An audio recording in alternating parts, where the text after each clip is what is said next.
존경하는 국민 여러분, 오늘부터 이제 8.15 국민대회에 대한 진행을 오전 10시 그리고 오후 3시에 방송을 계속 진행하도록 하겠습니다. 오늘은 모든 대회를 하기 위해서는 이 대회장이 있어야 되고 중심 인물이 있어야 되는데, 저는 하도 저놈들이 저를 노리고 또 그 전에 뭐 저를 또 재구속할지도 모르고 해서 기꺼이 오늘 김경재 총재님께서 이 막중한 8.15 대회 대회장을 수락해 주셔서 오늘 총재님을 모시고 8.15 대회에 관하여 말씀을 한번 나눠보도록 하겠습니다. 안녕하십니까? 네네.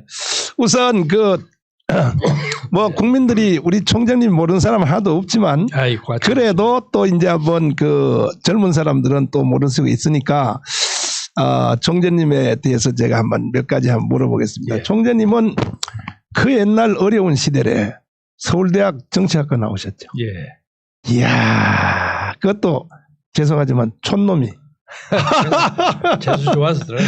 이야, 그때부터 서울대 정치학과 다닐 때부터 벌써 끼가 발동하신 것 같아요. 내가 보니까요. 제가 1학년 때 우리 동기생이 30명이었는데요. 네. 서울고등학교, 경기고등학교, 경북고등학교 세 학교가 21명입니다. 9명이 이제 지방 촌놈들인데. 네. 서울, 경기, 경북 아이들은 1학년 내니까 노느라고 바쁘고 데이트하느라 바쁘고 우리는 아는 사람도 없고 주거도 일정치 않고 해서 세상타는 이종률 의원이라고 있어요. 네, 알아요. 제가 동기입니다. 그러시군요. 우리가 같이 공부를 하면서 2학년 되면 비학점 이상이 되면 장학금을 준다 그러더라고요. 그래서 둘이가 열심히 해서 간신히 둘이가 비학점 이상이 돼서 학점을 장학금을 받게 됐는데 제가 삼성 장학금을 받고 자기는 함충 장학금을 그때도 삼성 장학금 있었어요. 예. 삼성은 학비하고 생활비를 내주고 함충은 그냥 학비만 내주는 겁니다. 더 세네 삼성. 그러니까 제가 뭐 0.1인가 높았던 모양이에요. 그러고 있는데 이제 2학년 초입니다. 그런데 갑자기 3, 4학년 선배들이 야, 너 좀 나와 하고 학림이라는 다방으로 불러내더니 야, 너 어떻게 매판 자본의 자금을 받으려고 그러냐? 그때도 벌써요? 네. 이야. 그때가 아니고 좌파들이 많았으니까. 좌파들이 많으니까. 이문교 같은 사람이 거기서 왔다 갔다 했어요. 오호, 참나. 그래서 압력을 많이 받았어요. 네. 그래서 할 수 없이 제가 삼성을 이종류한테 양보하고 제가 함춘을 받아서 학비만 면제를 했는데 이종류는 좀 잘 사는 애입니다. 전라북도 남원 출신인데 원래 제 아버지가 경상도에서 왔어요. 낮에 통문 거쳐서 이쪽으로 왔다고 그러거든요. 그러니까 제가 해고 나니까 배가 아픈 거예요. 배가 고파서 가끔 이제 그 앞에서 쌍가부집 같은 데서 막걸리 마시면서 심심하면 그만한테 전화합니다. 야, 종렬아 좀 나와라 해서 뭐라고 하면서 야, 이거 술값 좀 내라. 그러면 내다가 몇 번 하니까 얘가 화를 벌컥 내면서 야, 이거 내가 이거 한두 번만 하지만 안 된다 해서 그런 에피소드가 있었습니다. 그 자금 탄 거 뻗겨 먹으려고 이제. 그런데 그때 매판 자본이라고 평가받았던 삼성이 지금 이 나라 경제를 중심으로 나라를 먹여 살리고 이제 22%를 유지합니다. 그러니까 당시에 우리가 소시민적으로 목가적으로 뭐 장사하는 놈들은 일본하고 미국에 붙어서 먹은 매판 자본이다. 매판 자본이 아니잖아요. 지나고 보니까 바뀌었습니다. 그렇죠. 그러다가 보니까 제가 이 말씀을 드리는 이유는 그러다 보니까 제가 조금 유명해졌어요. 그래가지고 우리 주임 교수가 그때 육군사관학교에만 대통령상이 있었습니다. 도로대. 가만히 있다가 김경재 너 거기 출마해 하더라고요. 그래서 소위 말해서 왜 저요? Why me? 왜냐면 거기에 다 그 학생위원장하고 한가락씩 다 하는 사람들이란 말이에요. 잔소리만 나와 그러더라고요. 그래서 제가 우연히 거기 가서 그야말로 일본말로 써서 미안합니다. 후로꾸로 대통령상을 먹었어요. 이야. 윤보선 대통령상입니다. 벌써? 그러니까 갑자기 유명인이 돼가지고 영어로 말해서 자고 일어나니까 유명한 사람이 됐다는 식으로 해서 대모를 하기만 하면 저를 불러내요. 이야. 그래서 제가 성명서를 읽든지 선동연설을 하든지 사회를 보든지 해야 합니다. 그래서 제가 별로 대모를 안 좋아하는 사람인데 몇 번 하다가 야, 나 대모 취미 없다. 이제 그럼 이번만 해라. 그러다 그 다음에 빠지면 야, 너 지금 누구한테 약 먹었어? 너 중정한테 뭐 먹었어? 이런 폰을 치는 거거든요. 참나. 하다가 보니까 제가 대모 왕초가 됐어요. 이야.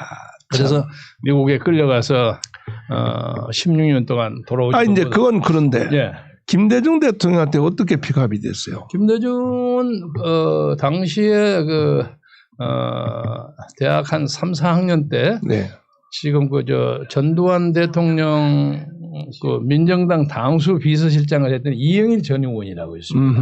네. 그 양반이 한번 나 김대중 가는데 네 따라갈래? 그러더라고요. 네. 그래서 가서 동교동에서 꾸벅 가서 인사를 한번 했고 그때는 잘 모르셨을 거예요. 네.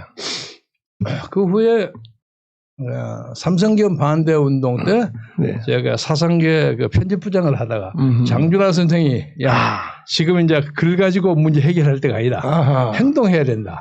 그래서 제가 이제 삼성기업 반대 범투의 부대변인이 됐습니다. 대변인이 장준하고요. 부대변인도 그냥 되는 게 아니라고 당시 아주 센 양반하고 선거로 붙어서 이겼습니다. 아이쿠야. 백기환 씨하고 싸움에서 이겼어요. 이야. 그래서 백기환 형이 만나기만 하면 자식 만나 들어갑니다. 그래서 그때 선전위원장이 장준하고 제가 부위원장이고 당시에는 신민당이 다 범투위로 다 왔기 때문에 선전위원을 한 달에 일주일에 한두 번씩 합니다. 근데 당시에 거기는 이제 장준하, 김영삼, 김대중, 윤길중, 김철, 김한길의 아버지, 송원영. 그러니까 대한민국 야당의 소위 말해서 입들은 다 모여 있는 거예요. 근데 저는 간사니까 이것저것 이제 발표하고 보고하고 그러지 않습니까? 그러다 보니까 김대중 씨가 저거 좀 써야 되겠다 하고 생각을 했던 것 같아요. 근데 먼저 그 이기택 선배를 통해서 김영삼 씨가 저를 부를 때, 야, 니 나 비서 좀 해라. 그래서 한번 만나서 밥을 먹으러 갔더니 내가 말이야 앞으로 대통령을 할 건데 내가 전라도에 사람이 필요해. 근데 그 말이 참 기분 나빴어요. 아니 네가 뭘 하니까 내가 네 제주가 필요하다 그래야지. 지역 담당을 뭐 한다고 그래서 한번 생각해 보겠습니다. 하고 이제 그 다음에 이기택 형한테 그 얘기를 들어서 나 그거 못 하겠습니다. 그리고 제 대신 된 게 김도경입니다. 김도경이 제 대학 1년 후배입니다. 그러면 사실 총재님은 그쪽 줄을 탈 뻔했네. 거의 탈 뻔했죠. 그런 에피소드가 지나고 난 다음에 며칠 후에 김대중 의원이 저를 좀 보자 그러더니 밥을 먹으러 따가서 그때 그 범투위가 신신백화점 뒤에 있었습니다. 그래서 거기 그때는 밥 먹는 것이 구판에 불고기 이렇게 전골하고 맥주 한 잔 먹고 밥 먹는 게 최고예요. 그다음에 밥을 탁 먹고 이 사람아, 저는 어떻게 김영삼이 비서가 될 뻔해. 그래서 왜요? 제가 안 되면 이 사람은 당연히 자네는 나한테 와야지. 그래서 왜 제가 선생님한테 갑니까? 나는 이미 자네 찍어놨거든. 찍어놓은 증거가 어디 있습니까? 그렇게 돼가지고 우여곡절 그때 71년 대통령 선거 때 제가 김대중 공보비서를 했습니다. 이야, 그럼 장춘단 연설. 그 전부 다 요새 탁현민에 못지않게 유행했죠. 우리가 그 최초로 작년 광화문에서 김대중 대통령의 그 연설 장춘당 여의도 있잖아요. 그 기록을 우리가 깼잖아요. 사실. 그럼 훨씬 더 깼죠. 그 장춘당 공원에서 이제 하는 첫 마디가 그 양반은 말을 짧게 얘기합니다. 그리고 항상 팩트를 가지고 얘기해요. 이제 제가 스피치를 한 18년 했습니다. 지난 몇 월 며칠 동아일보 칠면 어디를 보니까 경상북도 어디에서 어느 마을에서 황소가 미쳐가지고 동네 사람을 들이받고 시발을 쓰러뜨리고 이런 것을 기사가 나왔습니다. 저는 이것을 보면서 공화당의 상징인 황소가 저렇게 미친 건 공화당에 미쳤다는 뜻 아닙니까? 이런 식으로 공격해요. 비상한 분이야. 비상한 분. 그 팩트를 가지고 얘기를 합니다. 그래서 그 양반을 한 40년 모셨죠. 그런데 나중에 근데 이제 그러시다가 어떻게 미국으로 또 죄송하지만 쫓겨가게 됐습니까? 미국에는 71년 대통령 선거 끝나고 김상현 의원하고 제가 그 보안사에 가서 딜이 얻어 터졌어요. 근데 김상현 의원 돌아가셨습니다만 아드님이 지금 김성호라고 통합당 의원하는 젊은이가 있는데 그 양반은 엄살을 잘 때려가지고 복도를 들어가서 또 안복도가 이렇게 있습니다. 안복도가 있는데 답답하니까 문을 조금씩 열어놓아요. 그러면 김상현 의원은 그 취조실에 들어가면 매를 들게 되면 아마 나 죽네 고함부터 지릅니다. 그러니까 김상현이 가는구나 우리 알아요. 말이 그렇지 참 많이 맞았습니다. 네, 참 정말. 저도 저 거꾸로 매달리고 그러기는 했지만 이야. 저는 많이 맞지 않았습니다. 왜냐하면 저는 글쟁이니까 자금과 조직을 모르거든요. 저는 아는 법으로 글이나 썼고 해서 그래서 김상현은 많이 맞았습니다. 그럼 어떻게 남산에서 고문당했어요? 아니 그 여기 이문동? 아니요 남양도? 용산 구청 내려갔는데 거기. 예, 남양 분실이죠. 네. 맞아요. 그래서 한 일주일 만에 나왔더니 걷지를 못 하겠더라고요. 어떻게 힘이 없어서. 이야. 참. 그리고 서럽고 아무도 뭐 봐주지도 않고. 그렇죠. 지금은 그래도 인권단체도 있고 뭐도 있고 하는데 그때는 그런 게 없었고. 제가 저 2달 동안 감옥 갔다 왔잖아요. 예. 요즘은요 반말도 못해요. 그렇죠. 예. 네, 인권 문제. 강훈 야 이 소리도 못해. 네. 야. 그래서 간신히 요만큼 요렇게 육군본부로 돌아오는 둥그런 데가 나무가 이만하게 하나 서 있었는데 그 나무를 잡고 택시를 아무리 잡아도 택시가 안 쓰는 거예요. 킁킁해서. 그래서 제가 가끔 옛날 생각이 나면 제가 옛날 그 잡았던 그 나무를 가봅니다. 이만큼 나무가 됐어요. 그러니까 민주화의 투쟁의 역사가 그만큼 늘어난 거죠. 그리고 이제 어떻게 해서 그 에큐메니컬 스칼라십 시험을 봐가지고 미국을 가게 돼서 가자마자 그냥 여권을 취소해 버리더라고요. 그래서 제가 16년 동안 못 들어왔습니다. 16년 동안 대한민국에서 소주 한 잔 못 마시고 세상에. 그래서 상대적으로 제가 좀 어립니다. 그러시구나. 이 한국에서 술 먹고 뭐 그런 것을 안 해봤기 때문에 그래서 저는 천천히 늦게 마무리까지 늦게 천천히 그렇게 살 인생 철학을 가지고 있습니다. 그래서 이제 첫 국회의원은 어떻게 되셨나요? 처음에는 들어오자마자 전두환 때입니다. 전두환 때를 저를 잡으려고 이제 난리가 났어요. 그러겠죠. 워낙 제가 여기서 고약한 운동을 많이 해서. 그래서 이제 김대중 의원이 권노갑 의원의 얘기를 들어서 김경진이 잡히면 골로 간다 하는 정보가 있다 하니까 그러면 전혀 그러지 말고 내 집에서 살게. 그래서 제가 동교동 집에서 그래요? 입주 특보를 했습니다. 이야. 그러니까 그러셨구나. 보니까 입주 특보라는 것이 소위 측근 중에 측근이 된 거예요. 그렇죠. 아침 저녁으로 그냥 팬티 입고 왔다 갔다 하니까 지하실에서.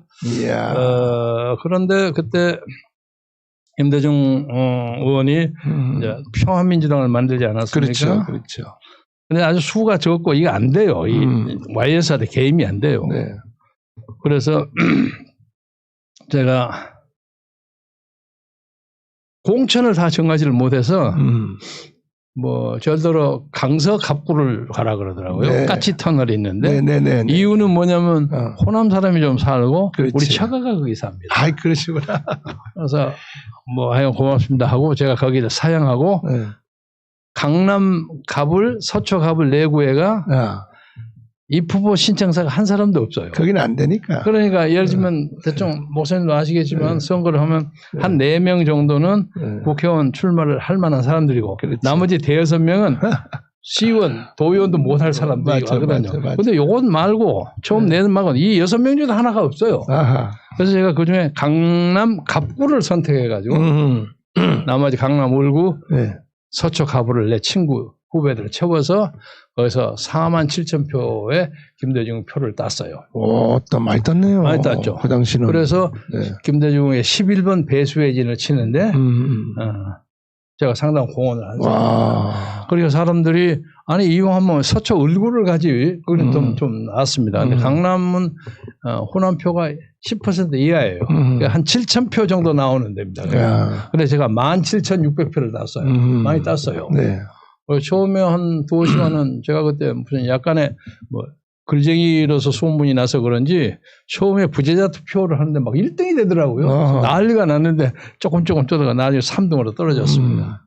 첫 번에는 이제 그렇게 희생타를 쳤고 두 번째는 이제 돌아가신 김상현 선생이 니는 나이가 들고 늦었으니까 되게 쳐야 된다. 그래서 종로에서 이종천이하고 붙어라. 그래서 이종천하고 형하고 친하지 않소? 친한데 그 붙을만 하라. 그래서 제가 이종천이하고 붙어서 2등을 했어요. 2등을 했는데 그때는 뭐 선거 출마자들 연설 유세 이런 게 있어가지고 네. 3번을 하는데 2번쯤 하니까 김경재가 될지도 모른다 하는 소문이 나고 그러더라고요. 그래서 그런지 이종찬 씨가 저에게 결정적인 부정선거 2번을 벌였습니다. 하나만 얘기하자면 그때 그 박아무개로 유명한 변호사가 네. 유연실이라는 아가씨하고 뭐 스캔들이 좀 있었어요.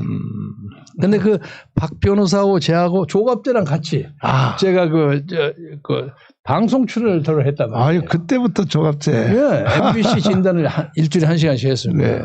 그래서 사람들이 그 박 변호사하고 저를 착각해야죠. 그리고 제 또 필명이 박사월이거든요. 네, 네. 그런데 그 박아무개와 유엔실의 스캔들을 김경재 유엔실로 찍어갖고 10만 장을 돌렸어요. 참나.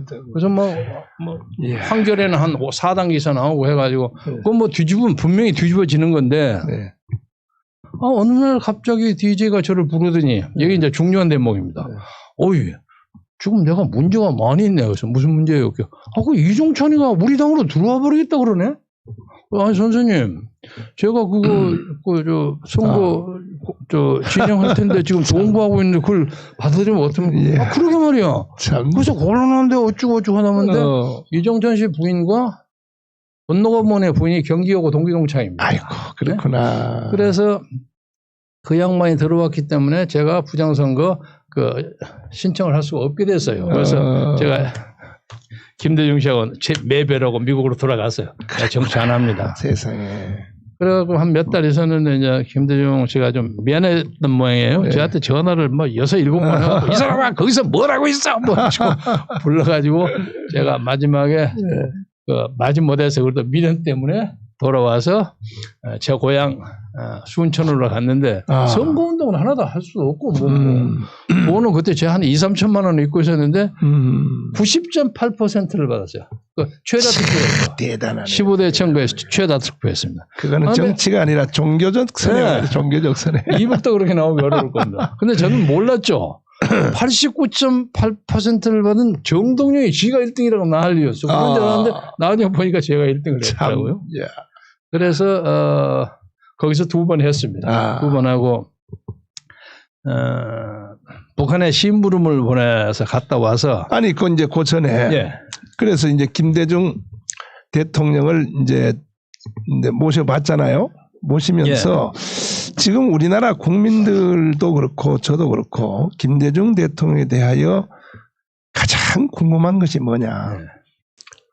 정말 저분은 빨갱이냐 아니면 또 북한의 대리인이냐 지금 뭐 문재인처럼 뭐 간첩이냐 아니면 또 그냥 일반적인 사회주의자냐 좌파냐 아니면 저분은 중도냐 이렇게 이제 많은 사람들이 궁금한데 김대중 대통령을 누구보다도 우리 총장님은 잘 아신단 말이에요. 같이 계셨기 때문에. 근데 저는 개인적으로요. 그동안에 많은 그 김대중 대통령에 대해서 제가 느낀 바에 의하면 일단은 대통령 시절에 그 김정일하고 회담할 때 보니까 통일 후에도 주한미군은 주둔해야 된다. 이걸 김정일한테 받아내더라고요. 그거를. 그것도 사건도 있었고, 그 다음에 이제 또 그 자유시장 경제 이것은 하늘과 땅이 준 이건 인류의 선물이기 때문에 자유시장 경제는 절대 포기할 수 없다.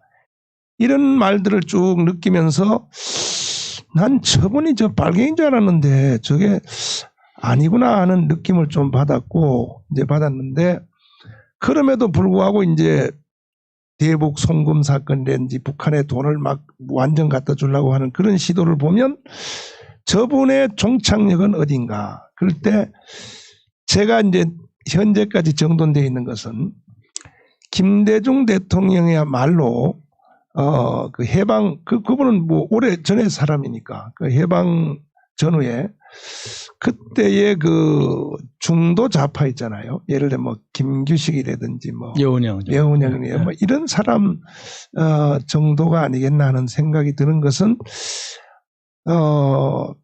어떻게 한지 북한을 잘 달래고 잘 꼬시고 또 지금 문재인이가 가짜로 하는 것처럼 가짜로 하고 있지만은 미국을 잘 또 달래서 저 북한을 어떻게 하든지 국제사회로 끌어내가지고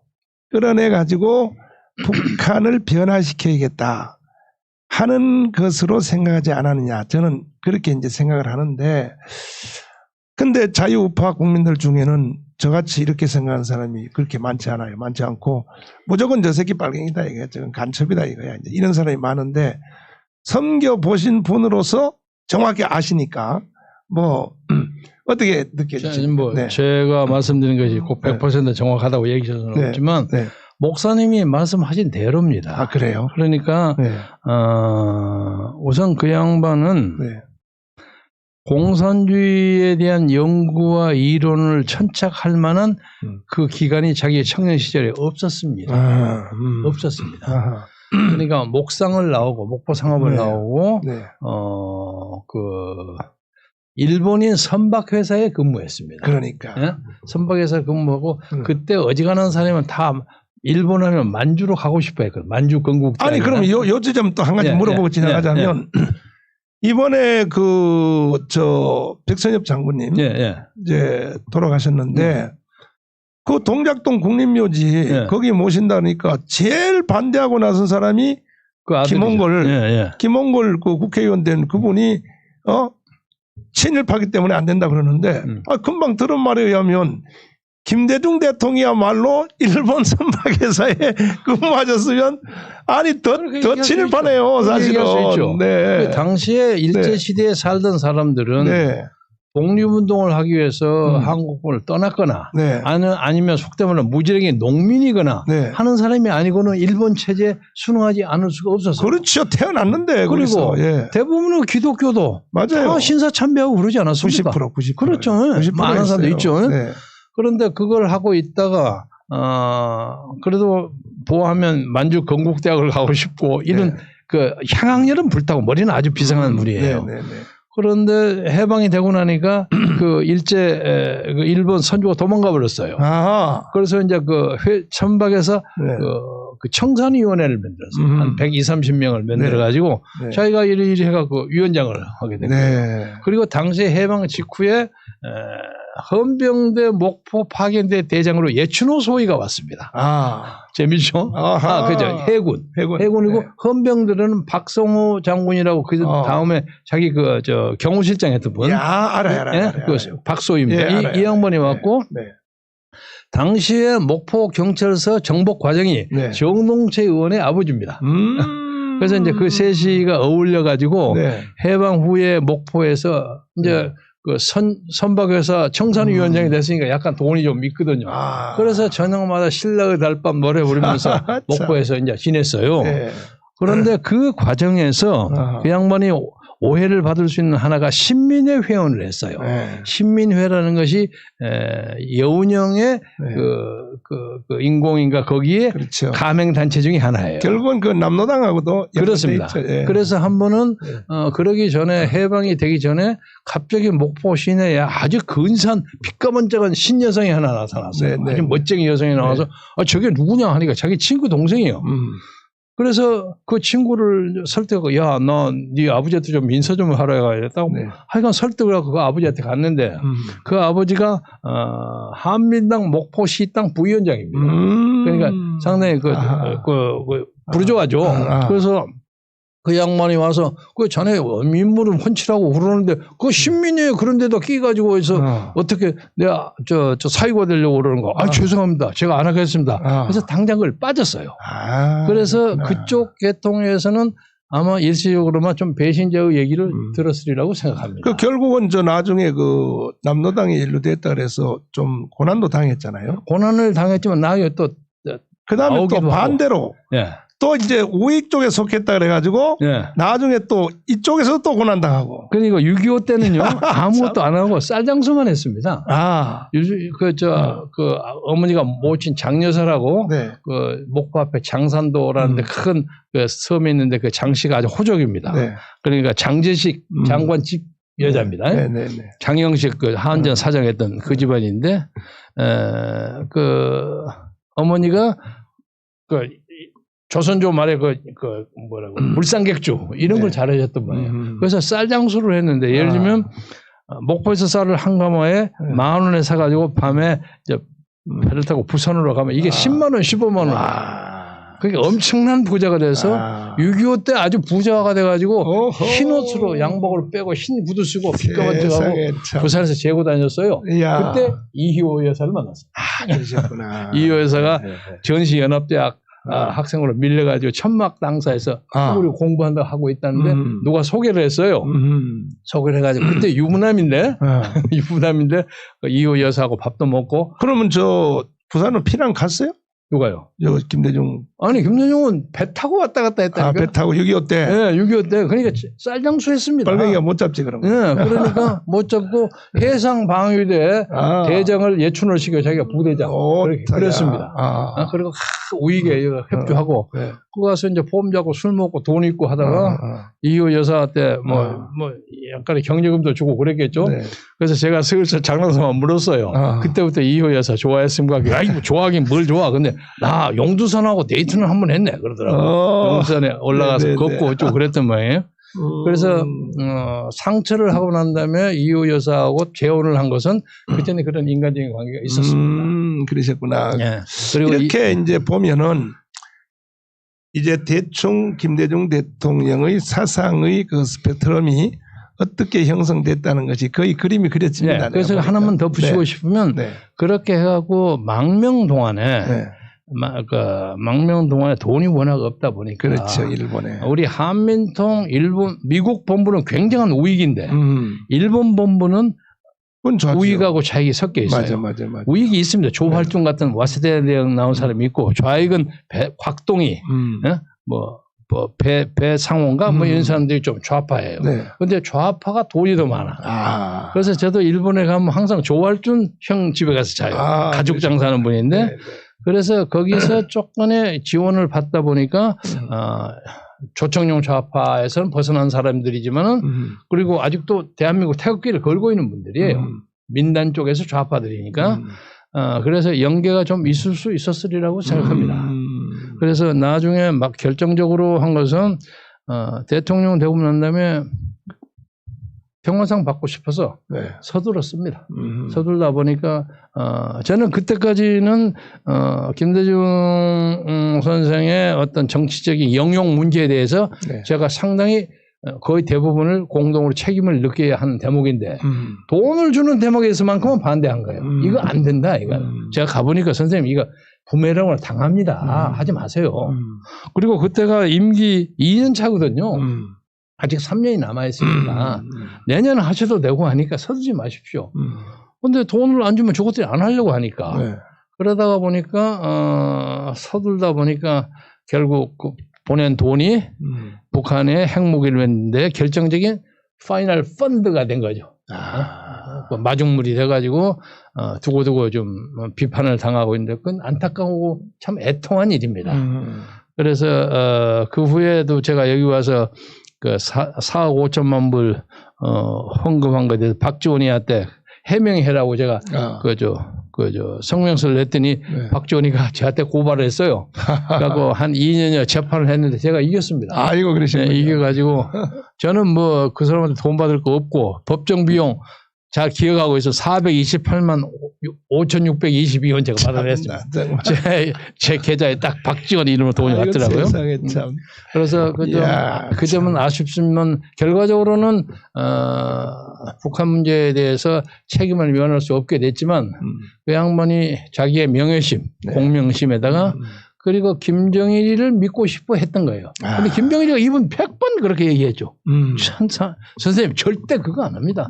지금 굶어 죽은 우리 인민들을 위해서 쌀 사지 이거 하겠습니까? 그걸 믿고 싶어 했던 거기 때문에 나는 북한과 했던 일체의 그 거래와 계약이 전부 빵꾸나잖아요. 그러면 이제 본론인데 그렇게 이제 그쪽에서 김대중 대통령을 대통령까지 만들고 이렇게 하셨는데 왜 거기서 떠나게 됐습니까?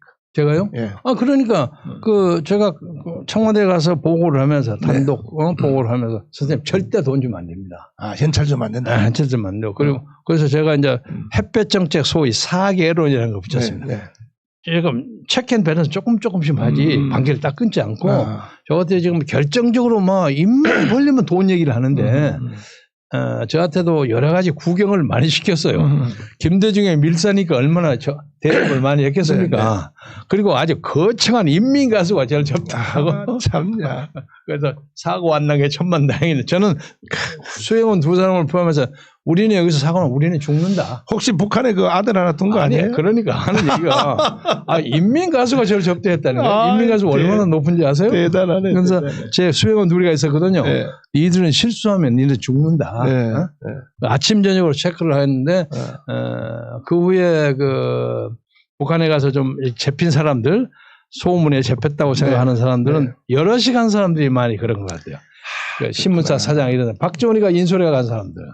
결국은 이제 북한에 현금 주면 안 된다고 주장하시다가 결국은 김대중 대통령 쪽에서 결과적으로 그러니까 저를 그러면 니는 빠져서 니는 국회 그때 현역이었으니까 니는 국회 가서 일해. 그러면 이제 그 대신 그 자리를 차고 들어간 사람이 박지원이죠. 그럼 그때 그 자리 가만히 그냥 속으로만 생각하시고 가만히 계셨으면 아니, 지금 뭐 국정원장도 하시고 그럼요. 뭐 당시에 임동원 장관이 통일부 장관을 했었는데 임동원 장관 이 얘기 들으면 속으로 웃을지 모르지만 자네 갔다 와서 통일 업무를 좀 잘 해보도록 하소. 그래서 아마 거의 내가 그쪽으로 갈 뻔했는데 그런데 이놈이 와서 보니까 돈 주는 것도 삐딱하게 하고 이거 다 안 하려고 하니까 이거 시키면 안 되겠거든요. 그렇구나. 그래서 그냥 그때 막 재선되고 난 다음이었어요. 그래서 그 전후였기 때문에 지금으로 생각해도 안 한 것이 천만다행입니다. 지금 후회 없습니까? 전혀 없습니다. 그 후에 또 박지원 보면 부럽지 않습니까? 한때 어젠가 제 민승현이라고 제 선배 한 분이 미국에 계셨던 분이 저한테 전화 와서 어이 김 의원 자네는 맨날 내가 국정원장 한번 해야 되겠다고 그랬는데 자네 대신에 그냥 박지원이가 해버렸대. 글쎄 말이야 뭐 할 수 없는 거죠. 그렇지만 제가 했으면 박지원이가 정반대했을 테니까 좀 시끄러웠을 겁니다. 그런 얘기를 했는데 박지원에 대해서는 좀 얘기를 되죠. 박지원도 눈치가 빠른 사람이니까 제가 보기에는 이제 김정은이의 말만 그대로 다 하지는 않을 겁니다. 그리고 저모가 그 미국하고도 근거가 있고 하기 때문에 보통요 옛날 역사를 보면 간첩이라는 것은 이중간첩을 많이 합니다. 그렇지 맞아요. 제가 그 조용박이라고요. 조용박이라고 그 김영옥을 처단했다고 주장한 사람이 있어요. 제가 책 쓴 데 있습니다. 그 5권 원 책에 있는데 그 양반이 대북 활동가예요. 북파 공작원이에요. 공작원인데 아주 학문이 많고 대단한 사람입니다. 그리고 이 기력이 좋아가지고 사람을 딱 손을 잡으면 목을 딱 잡으면 그냥 죽일 수 있을 만큼의 악력을 가진 사람인데 이렇게 해가지고 이 팔굽혀벽이 그를 300개씩 하는 그런 사람, 조용박이라는 사람인데 이 양반이 북한을 여러 번 갔다가 나중에 잡혀가지고 김중린이 앞에까지 끌려갔어요. 김중린이 있죠. 대남 공작 총체. 그래갖고 이제 서로 가서 술 마시고 갔다 하다가 김중린이하고 거래를 한 거예요. 자, 나 네 죽이지 않을 테니까 니도 우리를 위해서 좀 협조해라. 그렇구나. 그래서 자기가 협조를 했어요. 협조를 내가 하겠습니다 하고 와서 여기서 다행스럽게 중앙정보부에다 내가 협조한다고 약속하고 왔어. 안 그러면 내가 간첩을 처형당하니까. 그러니까 그때 중앙정보부장이 누군지 모르겠습니다만 잘했다. 그리고 일정한 기간 동안 일정한 분량의 정보를 보냈어요. 그래서 살리기 위해서. 그래서 이 간자라는 것은 간자라는 것은 옛날에도 역사에 나오지 않습니까? 나가면 제일 상층부의 장군하고 직접 거래를 하니까. 박지원이가 또 꽤가 숭숭한 사람이어서 북한 문제에 대해서는 아마 문재인의 윗길로 놓을 겁니다. 친구로서 솔직히 그냥 딱 담백하게 박지원은 빨갱이가 아닙니까? 태생적인 공산주의자죠. 태생적으로. 제 아버지 때문에 제가 어렸을 때는 박지원을 뉴욕에서 만났을 때 좀 동정을 했는데 자기가 그 연좌제 때문에 고생을 많이 했다는 얘기를 하고 그리고 머리가 상당한 사나이입니다. 근데 공부를 제대로 못해서 지가 좋은 학교 다녀서 그걸 못한 게 천추의 한이에요. 그게 그 김대중하고 비슷한 배경을 가지고 있는데 한때 이런 얘기를 하더라고요. 근데 오늘 처음으로 말씀드립니다. 고모집인가 이모집인가를 가서 겨부사를 하고 있는데 거기에 고양이 한 마리가 있는데 이 고양이 이놈도 눈치를 본다는 거예요. 주인하고 손님하고를. 그렇죠. 그런 데입니다. 고양이가. 맞아요. 그래가지고 주인이 이러면 쪼르륵 오라고 하는데 지가 안 간다 이러고. 맞아요. 그래서 이놈도 나를 관세를 하는가. 그래서 한 번은 주인이 없을 때 그때 겨울이었다고 하는데 겨울 때인데 주인이 없을 때 그놈을 반 죽을 만큼 막 때렸대요. 고양이를. 막 덤벼들고 하는 걸 몽들을 갖고 막 거의 죽일 듯이 때렸대요. 그러니까 나중에 도망을 갔는데 아침에 잠을 자고 일어나서 이제 문간방에서 자고 문을 일어나고 나오니까 문 앞에다가 별걸 다 갖다 놨더래요. 막 뭘 물어다 놨고 그냥 막 범벅을 하고 뭐 자기가 막 가슴이 떨리더래요. 와, 이 고양이가 참으로 영물이구나. 맞아요. 그랬다는 거예요. 요새도 고양이 보면 절대 가까이 안 한대. 그래서 제가 그 얘기 들으면서 아, 이 사람이 소년 시절에 참 외롭게 살았구나. 그래서 제가 그 얘기를 했습니다. 네 아버지가 설사 그걸 했다고 하더라도 네가 그걸 따라서 세습을 하는 건 옳지 않다. 제가 어디 가서든지 그 얘기합니다만 당시에는 공산주의나 사회주의 사상이 일제를 물리치는 어떤 대안으로서 등장됐지만 지금은 그렇지 않다. 그러니까 네가 그것을 극복해갖고 진짜로 좋은 자유민주주의를 해내는 것이 네가 네 아버지의 뜻을 계승하는 것이다. 네 아버지 전부 북한에 가서 그 포로를 전부 김일성한테 때 다 죽지 않았냐. 맞아요. 그랬거든요. 그래서 이 사람은 철저하게 마음은 시장 경제주의자입니다. 그러나 그 아버지에 대한 그런 것 때문에 갈등을 많이 느낄 겁니다. 그래도 조금 제가 이제 안심이 되는 뭐 안심이라고 할까 기대라고 할까 생각되는 것은 제가 권노갑 그 대표의 회고록을 다 읽어봤거든요. 다 읽어봤는데 그 다음에 또 국정원의 그 김기선 뭐하고 그쪽 미국으로 망명 가서 쓴 그 회고록 읽어보니까 거기에 뭐가 나오냐 하면은 임동원 국정원장하고 박지원이하고 워크힐에서 싸움이 붙었는데 박지원이가 오히려 뭐라 그러냐 임동원 국정원장한테 야 이 빨갱이 새끼야 너 이따위 짓 하면은 너는 정권이 넘어가 버리면 너는 총살당해 이 자식아. 원래가 북한군 출신입니다. 임동원 씨가. 아 그래요? 그 박지원이가 그렇게 이제 욕을 했다는 말이 거기 써여 있어요. 그랬어요. 그걸 보면은 저분은 완전히 그 종북주의자는 아닌 것 같은 느낌이 들고 또 앞으로 일하는데 뭐 방해가 될까 좀 내가 그 우려도 되지만 내가 이런 말을 함으로 북한이 지금 박지원을 믿고 있는데 근데 이런 말 해버리면 북한이 야 박지원이 새끼도 못 믿겠다 곤란한데 그래서 하여튼 내가 책에서 읽은 기억이 나는데 앞으로 행동하는 걸 보면 알죠. 아, 그럼요. 그리고 기본적으로 자유민주주의 체제를 잘 알고 자유민주주의의 풍요함과 부유함과 번거로움, 화려함, 화사함, 노래 좋아하고 술 좋아하고 뭐 그런 풍요남으로서 있기 때문에 뉴욕 한인회 회장도 했잖아요. 그때 제가 잘 압니다. 그러니까 뭐 조금 이제 그 극단적인 이제 걱정은 덜 되는데 이제 문제는 원체 뭐 청와대의 실권자가 뭐 시킨 대로 안 하면 안 되잖아요. 저 세계는 국정원장이라고 하는 것은. 그러나 박지원은 나름대로 지 나름의 독자적인 방법을 가질 겁니다. 그리고 저도 뭐 개인적으로는 뭐 수년 동안 통화해 본 적도 없습니다만은 지도 역사의 이름을 남기고 살아야 할 사람 아닙니까? 요새 박원순이가 어떻게 된가 보고 아는 것처럼 어떤 경우로든 남북이 화해하고 좋게 지나가고 우리 박근혜 대통령 때도 그러지 않습니까? 지들이 우리를 때린다는 생각만 안 하면 그 체제 인정하고 우리가 평화 교류하고 평화 지원하겠다는 입장이에요. 맞아요. 그러니까 그런 문제에 대해서 나름대로의 사명감을 가지고 있지 않을까 하고 기대합니다. 기대해 봅니다. 그런데 이제 현재 지금 우리 대한민국이 과거의 그 한 국가와 체제가 붕괴되고 종말이 될 때 일어나는 현상. 예를 들면 뭐 임진왜란 때, 그 다음에 또 뭐 병자호란, 그 다음에 1945년부터 48년까지 혼동기 이승만 대통령이 그때 뭐 이제 나라를 세웠는데 그와 같은 그보다 더한 현상이 지금 대한민국에 일어났다. 그래서 이것을 바로잡고 이 역사적 위기를 극복하기 위해서는 8월 15일 8.15 국민대회를 통하여 반드시 나라를 바로 세워야 된다. 세우는 방법은 문재인 대통령을 하야시키든지 아니면 문재인 대통령을 전향시키든지 이렇게 이제 두 가지를 안 하면 이건 반드시 과거에 겪었던 우리나라의 그 역사의 아픔이 다시 되돌아올 수밖에 없다.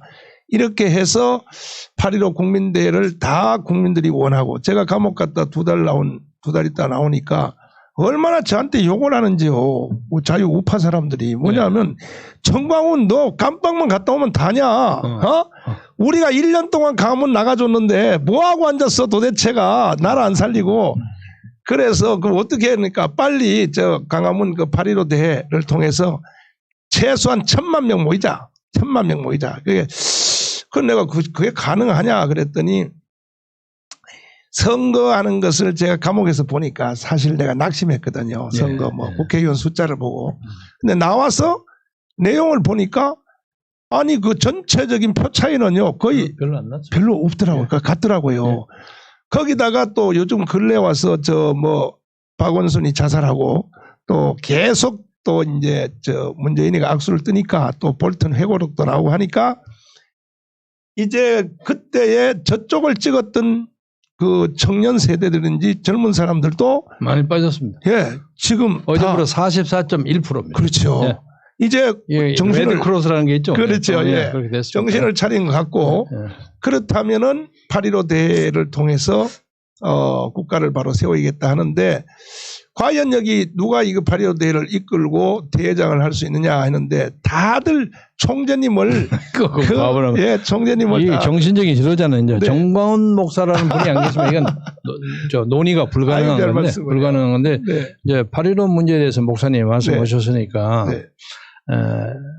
세상 떠난 박원순을 비롯해서 많은 사람들이 8.15 행사를 막기 위한 조직적인 그 방해 행위입니다. 그렇습니다. 그렇습니다. 네. 그러니까 지금 우리나라가 벌어지는 여러 가지 어떤 정치적 파행은 다 일일이 설명 안 하고 다 아는 거니까 이것을 막는 유일한 대안이 기독교입니다. 그렇습니다. 소위 광화문 세력입니다. 이 광화문 세력이 만약에 8월 15일 날 거기를 가득 채우면 저 사람들은 스스로 붕괴한다고 생각합니다. 그런데 그걸 막기 위해서 가진 방법을 다 하고 또 문재인 쪽으로서는 박원순한테 압력을 많이 넣었을 겁니다. 그렇겠죠. 야, 네가 직접 담당인데 왜 그걸 하게 하느냐.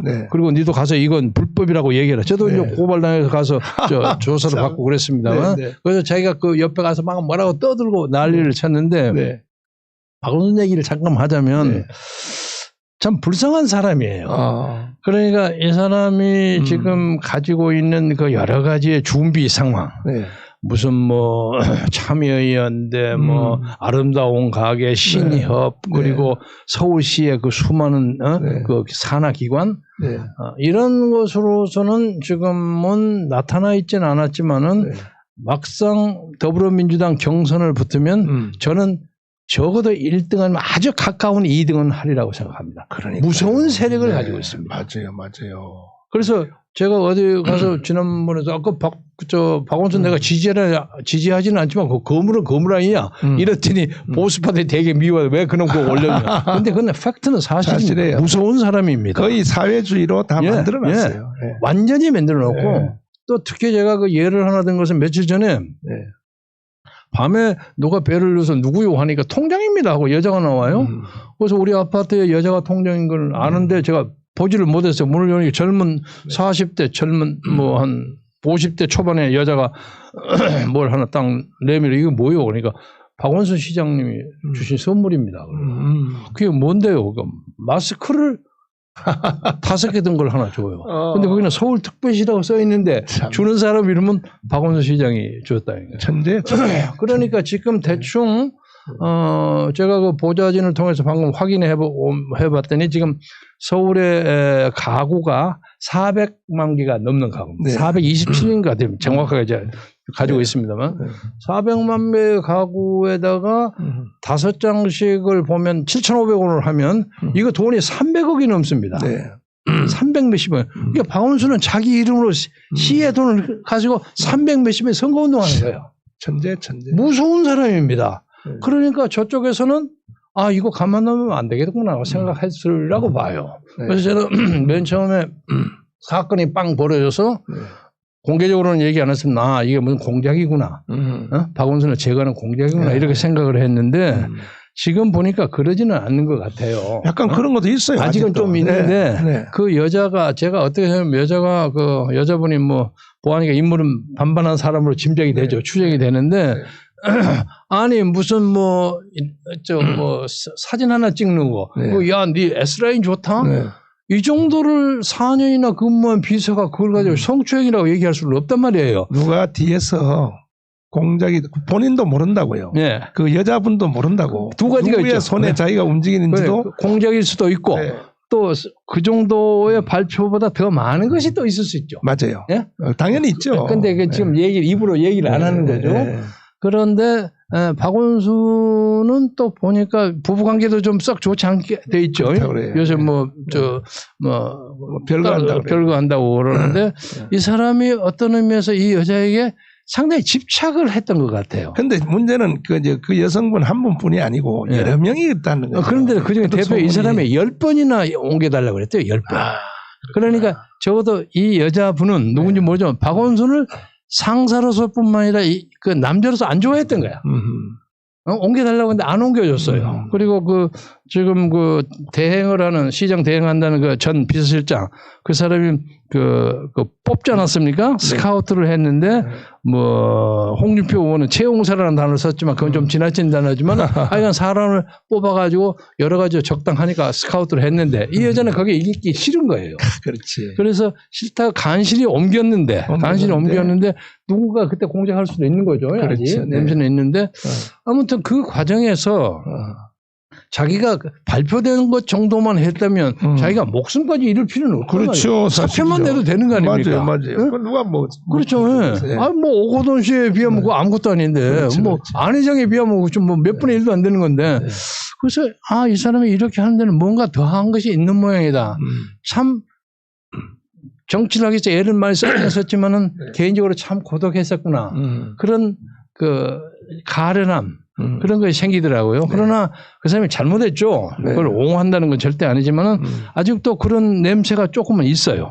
목사님 말씀하시는 뒤에 자기가 의식하지 못한 사이에서도 이렇게 할 수는 있으리라고 생각하는데 제가 한 2, 3개월 전에 그런 얘기를 했습니다. 더불어민주당 대통령 후보 경선은 아마도 내가 보기에 조국이하고 한명숙의 결선으로 붙을 것 같다. 제가 그렇게 얘기했어요. 조국과 한명숙은 누가 돼도 관계없습니다. 예를 들면 북한에서나 중국에서나 관계없고 그리고 한명숙은 생각보다도 대중성이 있습니다. 맞아요. 대중성이 있기 때문에 뭐 여러 가지의 것으로 조국이가 좀 앞서는지는 모르지만 한명숙이 가지는 총리직으로 하면 굉장한 클로스한 게임이 될 수도 있고 그 경우에 이낙연이는 어디 족보를 찾기가 어려울 정도로 영락해버릴 가능성도 있어요. 다른 사람 가지고는요. 조국과 한명숙 외에 다른 사람 가지고는 지금 현재 문재인이가 만들어 놓은 이 대한민국의 지금 색깔을 더 이상 전진시킬 사람은 없는 거예요. 없습니다. 그러니까 지금 문재인 정도에 만들어 놓은 이 상태를 유지하기 위해서는 뭐 아무나 해도 되지만 이제는 결정적인 일을 해야 되거든요. 그리고 낮은 단계 연방제 실현해서 홍콩처럼 결국은 이제 북한한테 먹히도록 이렇게 만들어야 되는데 저는 박원순 시장의 한 사건으로 보면은 뭐 여자 비서의 성추행 뭐 이렇게 보이지만은 1년에 되어진 안희정이라든지 또 부산의 또 시장이 오거돈이라든지 이걸 전체를 연결시켜 보면은 앞으로도 대통령을 한다고 머리를 드는 사람들은 다 날아가지 않겠나. 결국 자기들의 목적지인 조국이나 또 아니면 뭐 한명숙이나 누가 그 사람들을 세우는데 걸림돌이 되거나 반대하거나 머리 드는 사람은 뭐 이재명도 어제 살아났지만 그건 하나만 합니다. 그러니까. 그리고 이낙연은 제가 개인적으로 애호하고 좋아하는 후배인데 네. 이낙연도 끝까지 가기에는 상당히 어려움이 있지 않을까 그렇죠. 하고 봅니다. 그리고 이낙연이가 만약에 후보가 돼서 뭐 된다면 네. 문재인의 그 프로그램에 안 따라갈 놈이 안 따라갔죠. 절대 안 갑니다. 네. 내가 잘합니다. 그러니까 이낙연 전 총리께서는 네. 이런 본인이니까 당사자가 잘 읽어내겠지만은 그런 걸 잘 감안해서 중도 우파를 잡아야 돼요. 이낙연 후보는 사실은 생각을 해야 돼요. 네. 생각을 해야 이렇게 나와야 돼요. 나는 전라도 중도 우다 이렇게 나와야 그 가능성이 있지. 안 그러면 용서하겠습니까? 제가 에피소드입니다만 네. 얼마 전에 거리에서 우연히 이낙연을 만났어요. 네. 누가 뒤에서 형님 하고 불러요. 그래서 네. 누가 나를 불러? 이낙연이 오랜만입니다. 그러더라고. 네.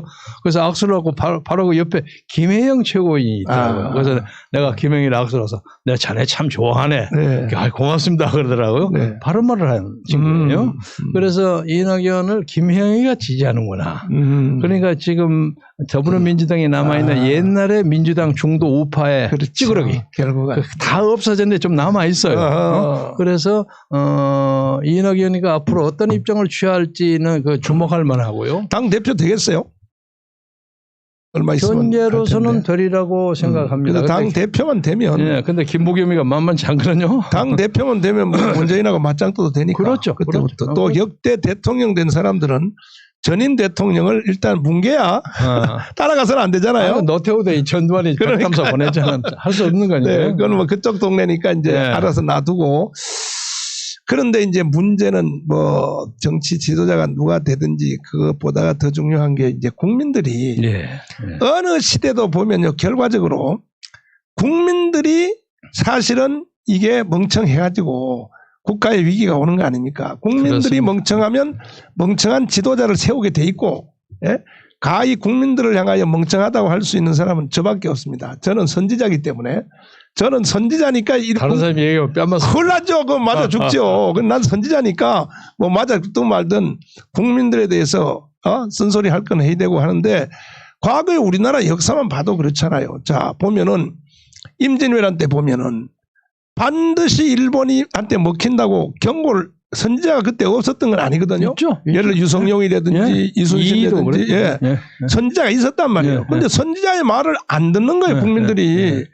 그다음에 이제 집권 권력자들은 더 안 듣고. 그러니까 10만 대군을 준비하지 아니하면 일본으로 간다고 하면 경고하면 들어야 될 거 아닙니까? 국민들도 듣고 조정해서 들어야 되는데, 또 병자호란 때도 마찬가지고.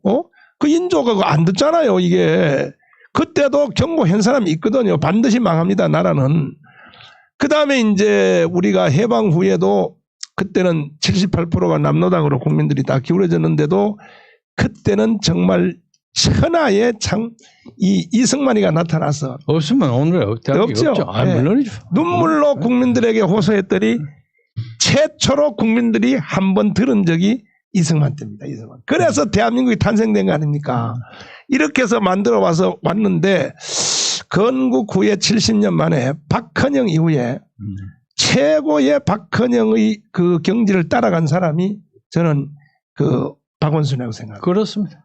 박원순이가 문재인은요, 솔직히 이야기해서 내가 문재인을 타격은 하지만은 문재인은 저건 대리업자예요, 대리업자. 사실 문재인은 내가 볼 때 빨갱이 공산주의 뭔지도 모르는 사람 같아, 내가 볼 때는 이 사람은. 그런데 밑에서 시키니까 시킨 대로 공부 읽어야 되고 이제 하는데, 최초로 지난 6.25 연설이죠. 6.25 연설을 한번 잘 볼 필요가 있는데, 저도 언급했습니다. 6.25 연설이 최초로 대통령의 정상적 연설을 한 것 같아요. 보니까 거기는 보면 방공도 나오고 한 평의 땅도 뺏길 수 없다 이렇게 나오고 별 말도 다 나와요. 여러분의 희생을 잊지 않겠습니다. 잊지 않겠다. 그래. 그게 정상적인 거거든요. 최초거든요. 그게. 그거 가지고 많이 당했답니다. 네. 또 그렇게 정상적 연설을 했다고 해서 청와대 또 비서 쪽에 반대 쪽에 애들은 실수로 했다느니 왜곡했다느니 그렇게 떠들어대고, 그런데도 불구하고 어제 국회에서 연설하는 걸 일부러 집에서 다 들어봤더니 청와대 그때 청와대 비서들한테도 공격을 당했음에도 불구하고 어제도 연설이 정상적으로 갔어요. 보니까. 9번이나 고쳤다고. 9번이나. 그리고 그중에 핵심은 뭐냐. 야당 함께 가겠다. 그다음에 야당도 좋은 지혜를 달라. 그러면 그걸 받아들이겠다 이런 말을 하는 거 보면 이제 2번 정도로 정상적 연설을 하는 걸 보면 문재인이도 터닝 포인트가 일어났지 않느냐는 약간의 이제 우려가 많은 기대를 살짝 이제 해보는데 그래서 이제 요 대목에서 네. 이제 목사님 말씀에 이어서 네. 제안을 드리자면 네. 만약에 문 대통령이 그런 입장을 취한다면 자기가 당장 추가해서 취해야 할 대책이 있습니다. 제가 네. 엊그제 이 백선엽 장군 발인하기 전날 네. 어디 TV에 나가서 오늘 저녁까지 문재인 대통령이 요 세종대왕 앞에 와서 사복으로 입고 나온 다음에 장군님 죄송합니다. 아하. 한 번만 해주라. 맞아요. 한 번만 해주라. 뭐 국장 안 해도 좋다. 맞아요. 국장 안 해도 뭐 그러니까 이봉규가 있다. 뭐 국장까지 해야지. 아이 그거 필요 없다. 저 문재인 대통령이 그것만 하면 저 보훈처 놈들이 국장 하자고 난리 칠 테니까 그거 놔두고. 네. 아니 대통령이 제가 잘못 생각했습니다. 그리고 진짜로 눈물에 맞아요. 참여를 해라. 그러면 내가 문재인 용서하겠다. 그러나 만약 그거 안 해주면 나는 더 이상 문재인을 대한민국의 대통령으로 인정하지 않겠다. 네. 그렇게 얘기를 한 적이 있는데 지금 현재의 입장에서 문재인이가 해야 할 것은 네. 국회에서는 못했으니까 이제 자기가 앉아서 부정선거 문제에 대해서 자기의 당락이 결정된 건 아니잖아요. 그렇죠. 과감하게 조사해라. 맞아요. 응?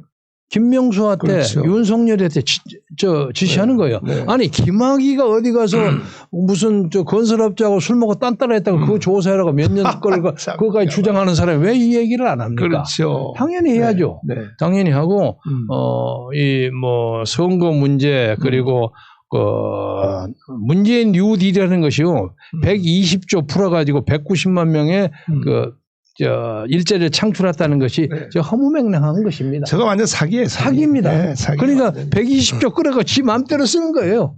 나중에 책임져야 할 때 지는 없으니까. 저는 경제학자는 아니지만 이 용어를 가지고 사기치는 걸 보면 뉴딜 하잖아요. 네. 그 뉴딜의 최초의 근원은 루스벨트 아닙니까? 경제공황에 왔을 때 그 뉴딜 경제 정책은 뭐였었느냐? 그거는 그때는 경제가 공황 상태거든요. 지금 아직 공황은 안 됐잖아요. 아니죠. 예, 공황도 안 됐는. 펀더멘탈은 긍정합니다. 그렇죠. 예. 그 다음에 또 하나는 이제 그렇게 경제 공황이 왔을 때 전 국민이 할 일이 없으니까 이참에 이것이 위기가 끝나면 완전히 토끼처럼 뛰어오를 수 있는 기반을 만들자 해서 인프라를 만든 거 아닙니까? 그렇죠. 미국 오래 사셨으니까 도로가 바둑판이잖아요. 바둑판이요. 세로 가로 홀수 짝수로. 그리고 거창한 댐 만들고 그것이 뉴딜인데 아니 보니까 알바 직장 만들어주겠다. 이걸 가지고 160조를 쓴다는데 엉터리죠. 완전 사기죠. 사기. 예, 사기고. 그래서 우리가 8.15 대회가 왜 중요하냐면 둘 중에 문재인 대통령은 선택해야 돼요. 뭐냐. 빨리 대국민들 앞에 사과하고 노무현 대통령이 절반 정도 임기가 왔을 때 돌아선 것처럼 FTA 했잖아요. 예. 민주당에서 저 정동영을 비롯하여 그 악랄한 놈들이 막 저 노무현을 그 막 배신자라고 까고 말이야 FTA를 왜 하냐고 난리고 미국 대사관 앞에 가서도 민주당이 데모했잖아요. 그 나쁜 놈들이. 강정마을 만들었고 제주도. 그렇죠. 강정. 그런데도 이 노무현은 안 되는 거냐. 왜? 이러다가 나중에 내가 대통령 끝나면 맞아 죽게 생겼으니 그래서 제주도 강정마을도 했고 그와 같이 문재인 대통령의 살 길은요. 지금 정신을 바짝 차리고 국민들 앞에 사과하고 제가 작년 6월 8일 날 한기총 대표회장으로 시국선언문을 발표할 때 7가지 범죄 행위에 대해서 내가 그 비서들을 잘못 둬서 비서들한테 속아서 했다.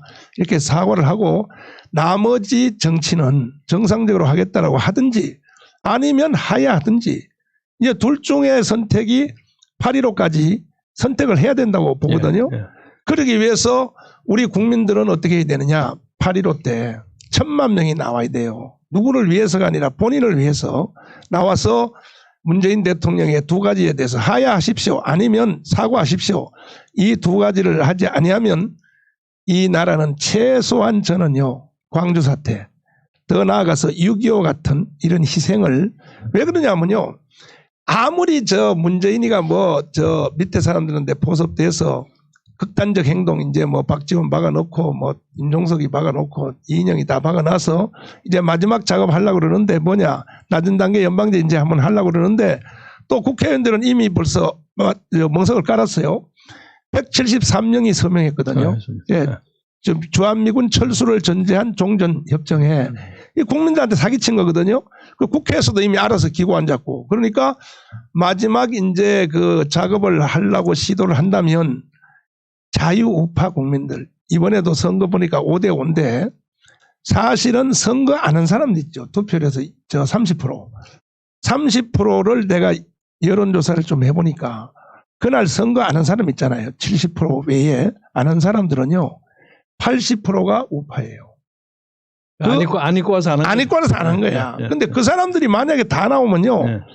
이번에 국회의원 선거는요. 완전히 뒤집어졌어요. 이러한 구도를 잘 알고 문재인 대통령이 용단을 내려야 되니까 그렇게 바로 세우기 위해서 우리가 1945년 48년 사이에 하늘이 내려준 이승만의 말귀를 알아들은 우리나라 건국 이후에 역대 이후에 5천년 역사 이후에 최초로 국민들이 지도자의 말귀를 알아들은 사건을 일으킨 것처럼 이번에 다시 우리 8월 15일 날 전 국민들이 몰수히 다 뛰어나와서 어제 저녁에요. 네. 제가 그 63빌딩 건너편에 있는 그 낡은 그 상가 있습니다. 시범 상가에 5,000원짜리 보리비빔밥에다가 약간의 이제 칼국수를 주는 싸구려 하는데 그 맛집입니다. 그래서 거기를 수년째 다니는데 거기 아주머니는 저하고 그냥 뭐 인사도 안 하고 슬프다고 하는 사람인데 아저씨가 없는데 한참 먹고 있으면 아주머니가 갑자기 말을 탁 걸더니 의원님 그랬더니 8.15 때 사람이 많이 모일까요? 그래서 어떻게 생각해요? 아니 많이 모여야 하는데요. 그래서 제가 이제 감동했어요. 평생 제가 그 아주머니하고 대화를 한 10년 이상 되는데 아주 좀 속담을 아주 초라한 5,000원짜리 밥집인데 많이 모여야 되는데 제가 걱정을 하느님이 도와줘서 그때 안 더웠으면 좋겠고 비가 오는 것은 그건 비는 관계없어요. 너무 더워가지고 그냥 사람들이 지쳐버리면 안 되는데 고기만 꽉 채워버리면 문제이 나갈 거 아니에요? 이 아주머니에게 이런 지혜가 있구나. 그래서 내가 아직 감동했어요. 우리가 8.15대 본격적으로 광고도 안 했는데 오늘부터 시작인데도 벌써 그렇게. 뭐 누군지 가보면 안 해요. 5,000원짜리 보리밥집 아주머니고. 와, 나 또 그 사람 피해 당할까 봐 걱정해. 제가요 감옥 갔다 와서 바깥을 못 나가요. 바깥에 나가면 하루는 손이 좀 가려워서 피부과를 갔거든요. 갔더니 의사 선생님이 벌떡 일어나서 목사님 우리 병원에 오신 거 환영합니다. 막 그리고 치료할 생각도 아니고 그리고 돈 안 받겠다는 거야. 돈. 또 약국에 가니까 약국에도 돈 안 받는데요. 식당 가서 밥 먹는데도 밥 안 먹. 그걸 왜 그러냐 그랬더니 목사님이 우리를 대신하여 감옥 갔다 왔는데 어떻게 돈을 받느냐고 이렇게 반응한 걸 보니까 8.15 때는 내가 볼 때 국가가 바로 세워지는 일이 일어나지 않겠냐. 목사님 덕입니다. 그런데요. 문제는 이 자유우파 있잖아요. 지도자들. 참 제가 이거 말도 안 하고 지나갈 수 없어서 그런데 지금 여의도 있잖아요. 그 103명인가 국회의원들 그 자유우파 국회의원들 특별히 그 김종인 할아버지 저 양반이 난 도대체 제정신인가. 어제요 뭐라 그러냐면 여당에서 제안하면 내각제까지도 검토해 볼 수 있다 그랬거든. 어제요. 아니 보니까 저 양반 간첩이야 내가 보니까. 지가 한번 하고 싶어서 그러겠죠. 아니 도대체가 아니 저 정신이 본정신이 아니죠. 아니 어떻게 그리고 저분을요 여기다가 모셔오는 게 아니잖아요. 제가 알바 지도부라고 붙였습니다. 알바 지도부 맞네. 딱 맞네요. 그게. 제 얘기는 어느 저 신문에 나왔더라고요. 저건 아르바이트에서 지금 하청받고 한데 그것도 알바 지도부라는 말은 알바도 거룩한 일입니다. 학생들이 돈 벌기 위해서 알바하는 건데 저런 식으로 하다가 나중에 역사적 그 비난을 감당 못할 겁니다. 선거 끝난 지 벌써 3달이 돼 가는데 지금 여의도에서 말이 안 나오잖아요. 일단 말이요. 103명이 뭐하고 앉았습니까? 아니 부정선거만 해도 그렇죠. 맞아요. 지들은 당선되니까 아무 관계없다 하는 식으로 앉아있는데 지금 25개 재검표해라는 말 한마디를 안 해요. 그렇죠. 그리고 몇 사람이 와서 대법원장 김명수한테 와서 왜 이거 재검표 안 하냐. 시간이 다른데 지들이 끌고 있는 이유가 뭐냐. 따져야 될 거 아니에요. 뭐 다른 것도 아니에요. 재검표를 하되 옛날처럼 적당하게 하지 않고 요새 민경욱이가 열심히 와서 얘기하는 거예요. 오늘 어저께 뭐 이재명이 재판에서 실시간으로 인터넷에서 중계하지 않았습니까? 중계해서 까는 거 다 중계해라 이거야. 맞아요. 몇 개만 해라 몇 개만. 맞아요. 그리고 이건 대통령도 해라고 지시해야 합니다. 그 이번 8월 15일에 우리가 메인 주제 이슈 중에 하나가 이제 부정선거 이걸 꼭 이제 치고 나갈 생각인데. 그리고 부정선거는 확실한 것 같아요. 확실합니다. 저는 뭐 다른 거에 대해서는 제가 잘 몰라. 난 선거 끝나고 감옥에서 나왔기 때문에 모르는데 기독 자유당에서 이루어진 사건을 보면요. 그렇죠. 아니 그때 우리 총재님이 그렇게 열심히 하시고 하셨는데 말도 안 되는 얘기죠. 세상에 전라도에서 그 투표소 있죠. 투표소 중에 100개 지역에서 기독 자유당 표가 한 표도 안 나온 지역이 100개예요. 아니 기독교인들이 전라도가 얼마나 많이 살고 과거에 4년 전에는 보통 5% 4% 찍었는데 한 표도 안 나오거든. 한 표도요. 선거구에서 한 표도 안 나온 지역이 고영일 변호사님의 말에 의하면 100군데라는 거야. 투표소가.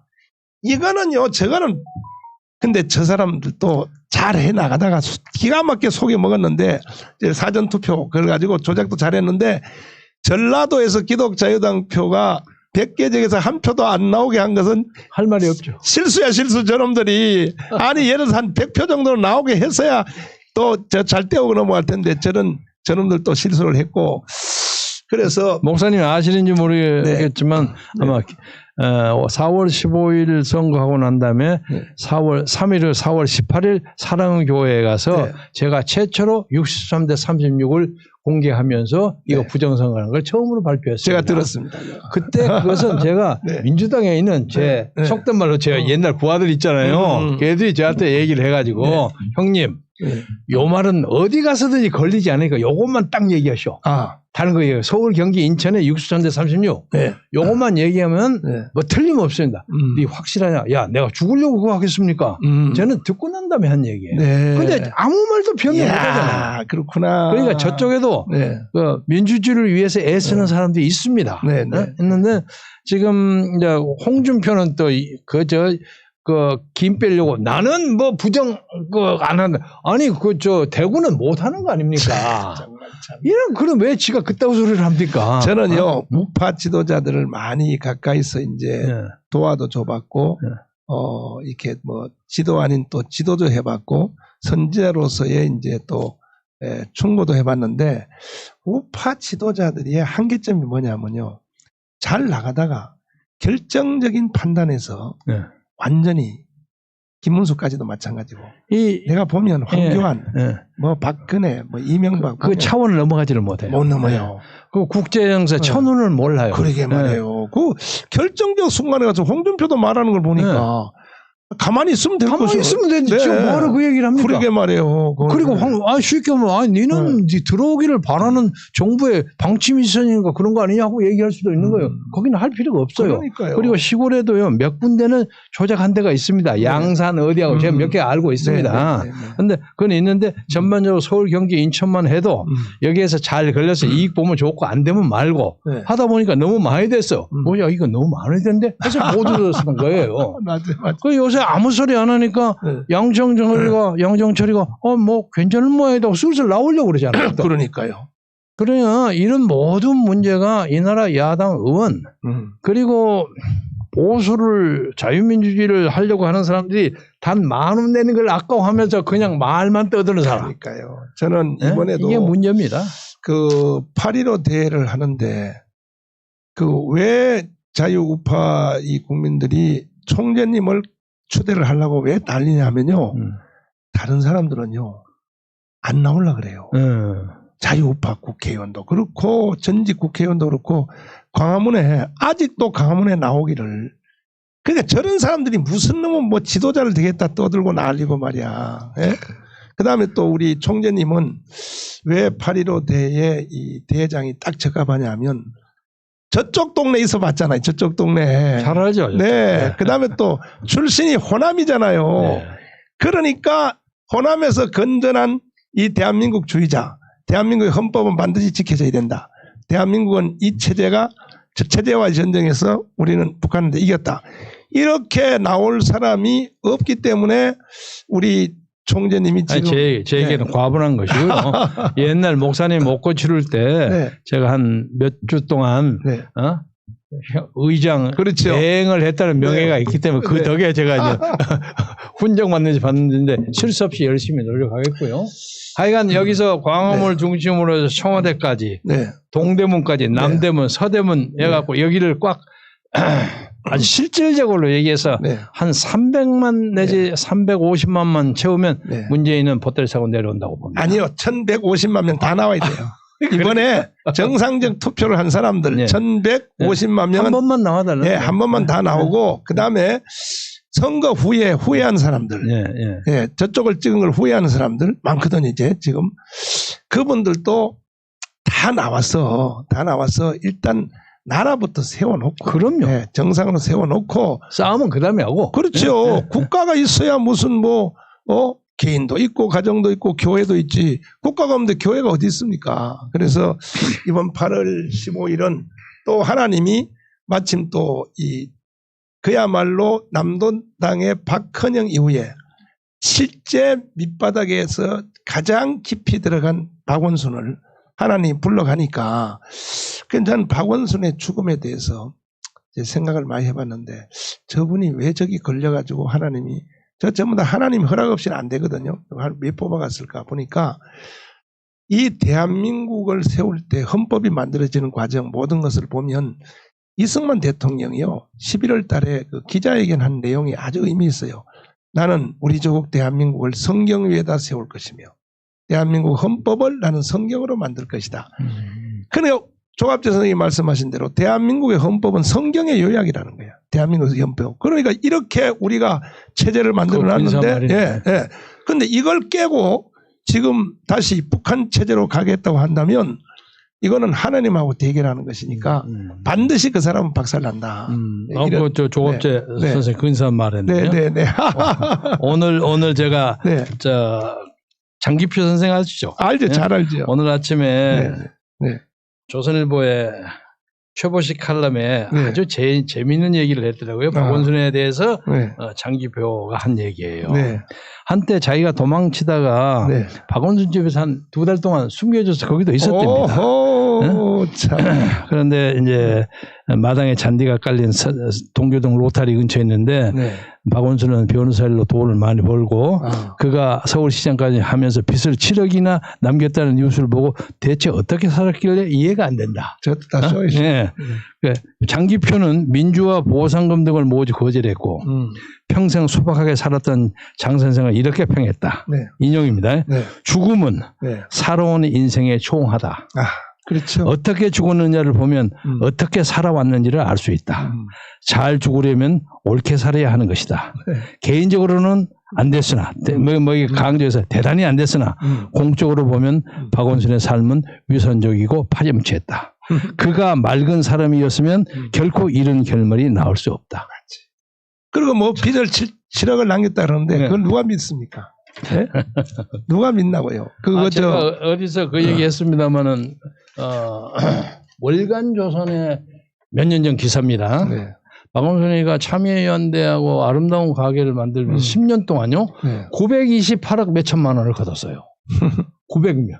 그런데 그중 어느 한 해에는 삼성 이건희한테 한 해에 37억을 걷어냈어요.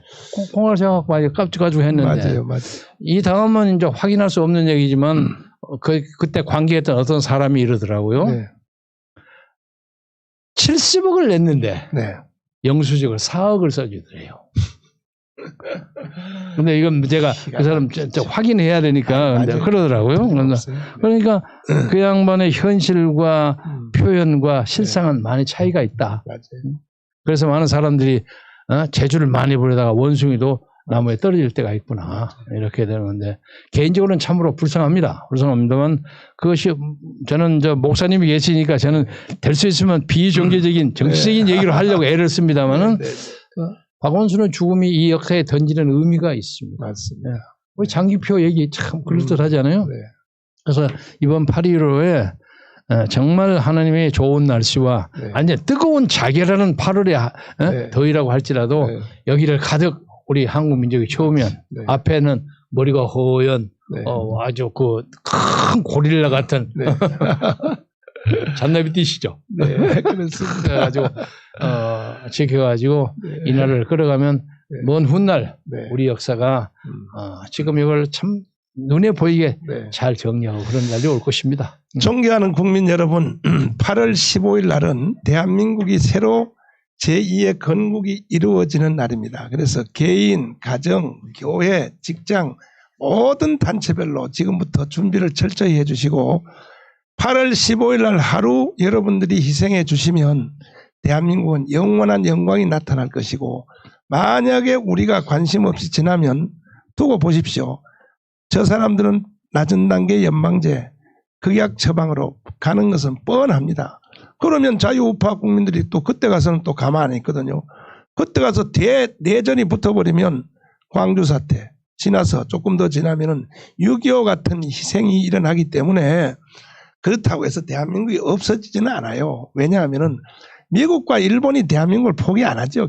결과적으로 그냥 투자한 것이 있는데 그러다 보면 결국은 희생의 사건이 일어나기 때문에 우리가 예방을 하기 위해서 8월 15일 날은 모든 국민들이 우리 과거에 잘못한 것을 다 회개하는 마음으로 다 나와서 나라를 바로 세우고 또 오늘 이게 총재님께서 누구도 이제 안 나서고 누구도 맡아주지 않으려고 하는 이 대회장을 이렇게 기쁘게 수락해 주셔서 총재님을 모시고 우리가 8.15의 그 대혁명, 과거에 4.19 혁명도 있었고 5.16 혁명도 있었지만 이번에 8.15는 그야말로 건국절이요 해방절이요 여기다가 우리는 거룩한 우리 대한민국 혁명을 완수해서 이제 후반기에는 정말로 좋은 세계 역사에 자랑스러운 대한민국이 다시 한번 탄생되어야 할 것입니다. 믿습니다. 네네네. 그 마지막 말씀 또 아니 저는 특별하게 더 말씀드릴 건 없고 다만 생물학적으로 따져서는 옆에 계시는 목사님이 저보다 나이가 좀 적지만은 제가 가지고 있지 못하는 결정적인 것은 그분에게는 성령이 있어요. 저도 신학교 다니고 왔다 갔다 했지만은 저는 아직도 레이맨, 평신도 입장을 가지고 있고 사회과학도적인 접근 방법을 하기 때문에 현실적인 문제를 냉철하게 봅니다. 냉철하게 보는데 목사님은 냉철하게 보시면서도 하나님의 역사하심을 느껴요. 그래서 제가 지금까지 모셨던 소위 보스가 몇 분이 있어요. 몇 분이 있는데 이렇게 성령이 있는 분도 제 보스가 되는구나 그런 느낌을 가집니다. 그래서 앞으로 아까 제가 예를 들었던 저 육산 빌딩 건너편에 후줄구레한 그 상가에 그 5,000원짜리 보리비빔밥 아줌마가 걱정하는 것처럼 하여간 서울 바다가 8월 15일 날 가득 채워서 우리 후손들에게 2020년 8월 15일 날 어머니 아버지 그때 어디 계셨수? 하는 것을 물을 때 나 그때 어디서 했다 하는 얘기를 느낄 수 있도록 역사를 새롭게 만드는데 참여하기를 간절히 호소합니다. 지금도 전국의 12,000곳에서 파라솔을 펼쳐놓고 8.15 대회 준비를 위해서 길거리에서 서명하고 있는 우리 대원들 12,000곳에서 2명씩 붙으니까 24,000명이 지금 전국에서 지금 서명운동을 하고 있습니다. 여러분들 정말 감사를 드리고 지금도 그 파라솔 다이에다가 아마 유튜브 방송을 켜놓고 여러분이 지금 일을 하시는 걸로 지금 느껴지는데 최선을 다해 주시고 이거는 대한민국의 국가의 생존 문제니까 대한민국이 여기서 해체돼서는 안 되므로 여러분의 그 애씀 모든 수고는 첫째는 하나님이 둘째는 우리 조국 대한민국이 반드시 갚아주고 평가해 주실 줄로 저는 그렇게 확신합니다. 네. 있습니다. 예, 이제 앞으로도 네. 종종 나오셔서 예. 계속 8.15까지 네. 이끌어 주시기를 예. 예, 부탁드립니다. 예, 감사합니다. 예, 고맙습니다.